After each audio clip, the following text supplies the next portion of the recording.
हिसाबै आं दा प्रमद बर'आनो जोंखौ गोदोनिफ्रायनो हादान हा खुलिनायनिफ्राय बिथाङानो जोंनो मावनानै होजोब्बाय एसेबाबो।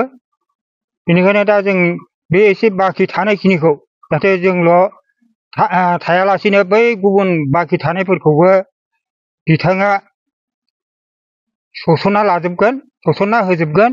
बिनि थाखाय आङो बिथां प्रमद बर'खौ खावलायना थाबाय। आं बेखिनिखौनो बुंनानै थुनानै देरहाहोनो बेखौनो आं मिजिंथिबाय गासैबो जोंनि रायजोफ्रा। माने गामियाबो बिटिआरआव हाबसनबाय, दा सायख'थिया जानो थांगासिनो दङ। दा बेनि थाखाय नोंथांमोना गामि हिसाबै गामिनि जानानै माबायदि साखाफारा जादों? थ' बिनि सायावथ' जोङो बिटिआरआव हाबनायखौ खोनानानै खोब गोजोननाय मोनदों। दा गोजोननाय मोननानैनो जों दिनै माने प्रमद बर' सारखौ बा बिटिआरखौ आरो बारायबावगोननि थाखाय जों माने प्रमद बर' सारखौ देरहाहोफिननानै उननि मावबाय थानांगौ खामानिफोरखौ मावगोनखौ होनना जोङो रायजो राजानिफ्राय मिजिंथिदों।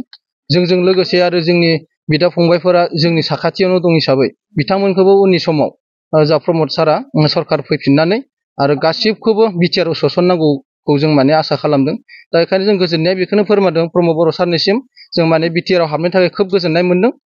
जाहाथे जोङो गोजोननायखौ लानानै जोंनि बायदि आरो आद्रा थानाय जाय बिटिआरनि सिङाव हाबसननो मोनाखै, दुखुआव दङ, दा बिथांमोनखौबो प्रमद बर' सारा बिटिआरआव सोसनना लानानै जों जेरै बिटिआरआव थानानै गोजोननाय मोनदों थिग बिदिनो बिथांमोनखौबो गोजोननाय होनांगौ।